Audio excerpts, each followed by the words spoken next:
When we're setting the Legend air suspension up to ride two up, a rider and a passenger, we're going to activate the air compressor.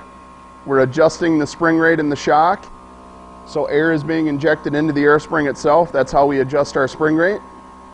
After the bike stops climbing at the top, I'm still adding air pressure. You'll see the suspension is somewhat stiff now, and what we've done is adjusted the air pressure in the spring. What that does is it's just like putting a stiffer coil on the suspension. So I'll get on the motorcycle by myself. You'll see the suspension is real stiff. When you add a passenger, the suspension softens right back up, and we gain all of our wheel travel of the full stroke of the shock.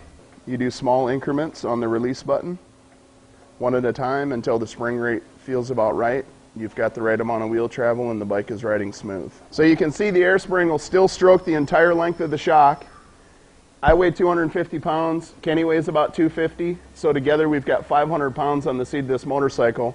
We're nowhere near the maximum capacity of the air spring, and we still got the full stroke of the shock, top to bottom. As the air spring compresses, the air pressure spikes toward the end of the stroke, which offsets bottoming out. So even with this much weight on the bike, we're not going to bottom out. I'll have the passenger jump off. And the suspension is stiff when I'm by myself.